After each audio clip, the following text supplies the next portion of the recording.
Hello बच्चों, प्रश्न है सांवले सपनों की याद में लेखक मनुष्य की किस क्रियाकलाप को उसकी भूल बताता है। ठीक है, सांवले सपनों यादें उसके बचपन की कुछ यादों में कौन सी ऐसी चीजें जो उससे भूल में हुई हैं।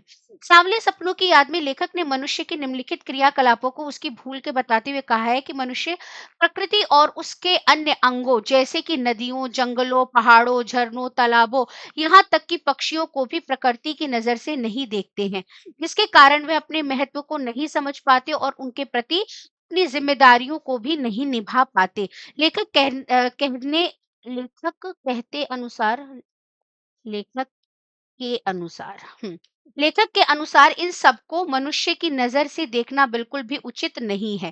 देखो, सांवले सपनों की याद में पहली बात जो लेखक से गलती होती है वो तो एक दुर्घटना होती है।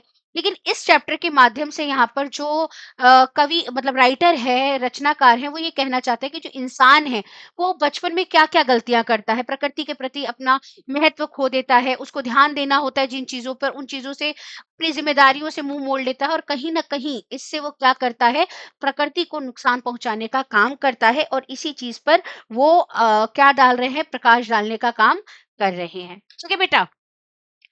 लेखक का मानना है कि ऐसे मनुष्य इन पक्षियों की मधुर संगीत और झरनों की कलकल, बहते हुए पानी की मधुर धुन का अनुभव ही नहीं कर सकते। लेखक के अनुसार ऐसा करना मनुष्य की सबसे बड़ी भूल है। उसे इन सबको प्रकृति की नजर से ही देखना चाहिए। मतलब सब चीजों को एक प्राकृतिक रूप से देखो, ना कि उसको अलग से देखो।